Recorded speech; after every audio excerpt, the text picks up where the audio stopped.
I went to an event, and then I'll take your question. I went to an event last night, West Side Pregnancy Center. They had a big event last night downtown, and they had a lot of the Hollywood movie stars there. The house was just packed.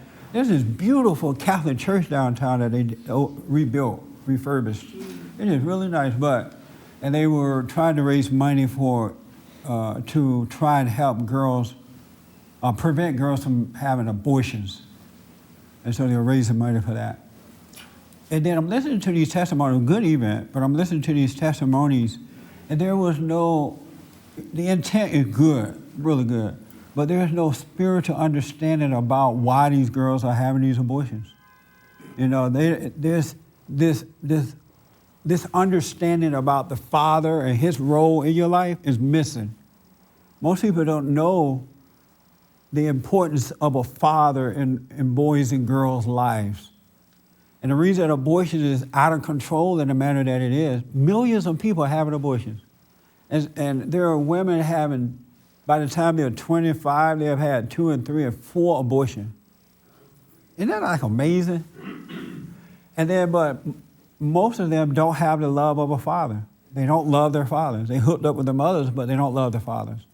And I tell you, if you don't love your father, you're never going to know who you are. You're never going to be happy. You're never going to know God, and you never will receive this insight. You can't even enter into the kingdom of heaven unless you learn to love your fathers. Because you can't love God until you love your father, because the father represents God. And how are you going to go and try to love someone that you can't never see and hate the man that's right with you? Because he is God in the home. He represents God. And these girls are not loving their fathers, and they're out there looking for love with wimpy, godless men who are looking for love. That's what's going on. It's a spiritual thing. And one lady said to me at my table, she said, you know, I've heard you speak before. I'm starting to realize that you make more sense than anybody I know, because all the stuff that we do is not going to work until we can get men back in order. We can get that family where wives and children love their fathers. The wife loves her husband, and the children love the mother who loved the husband. Things are not going to get right. It's not going to get right. It doesn't matter how much money you spend, how much money you raise for AIDS and cancer and abortion and whatever they're raising. They're always raising. You know how they always raising money? They're going on a walk-a-thon for AIDS. Walking for AIDS is not going to change anything. Nope. You got to change that order, that spiritual order. Money will not solve the problem. It will not solve. You can walk until the cows come home, and everybody and mama is still going to have AIDS and have abortion and have cancer and have this. It's a spiritual thing. And the focus needs to be, the number one focus should be on rebuilding the family. That's enough, and it will solve the problems. Most problems will fade away. Anybody disagree with that? I don't know why people can't see this stuff is not working that they're doing. They see it's not working, they just don't know how to fix it. That's a good point. Maybe they are blind and can't see what to do. Yep. And then, and I see all the hands, and then men are just becoming weaker and weaker and weaker and weaker and weaker and weaker, and society is getting worse and worse and worse and worse. Do you see that happening?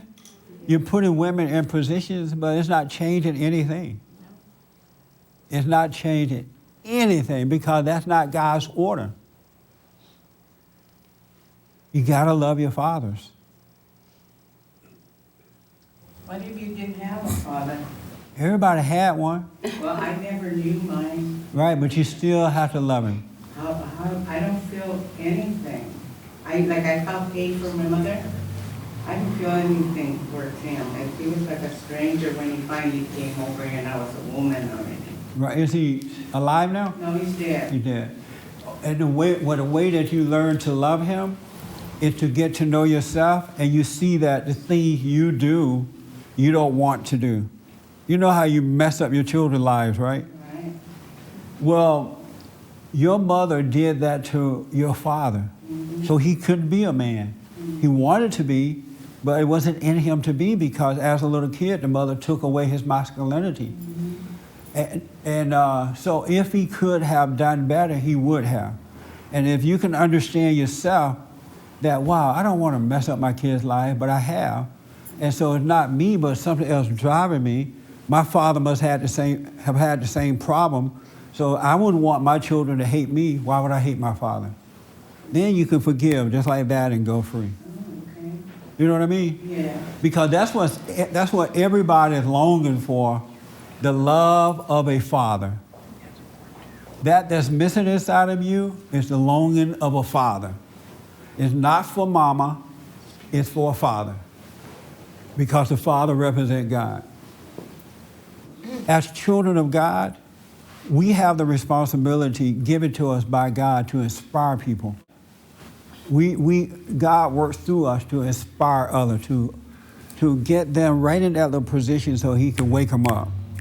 And cute answers will not do it. You can turn on TV and hear cute answers all day. And the people be sounding like they know what they're talking about, and the people applaud. I'm like, they just said nothing. But it's just insane. People are suffering because no one is inspiring. You know, the light is not. We're like this. We as children of God are the light of the world. But the light, I don't see the light working. The light is going along with the okie doke. Somebody say something, you applaud like they said something. It's serious. People are really. Abortion is out of control. Just think of the number of children who are dying inside of women's wombs, and then the suffering that these women have to go through as a result of killing their children. That's a major thing when you think about it. Killing lives like it's just nothing inside the body. And then people say, well, it's the woman's body. It's her choice, her body, her choice. It's not her body. Our bodies are the temple of God. If one woman could show me how she created her body, then I'll fall for it. But she can't tell me how she made this body that she claimed to be hers, that she can kill babies inside of. Isn't that amazing?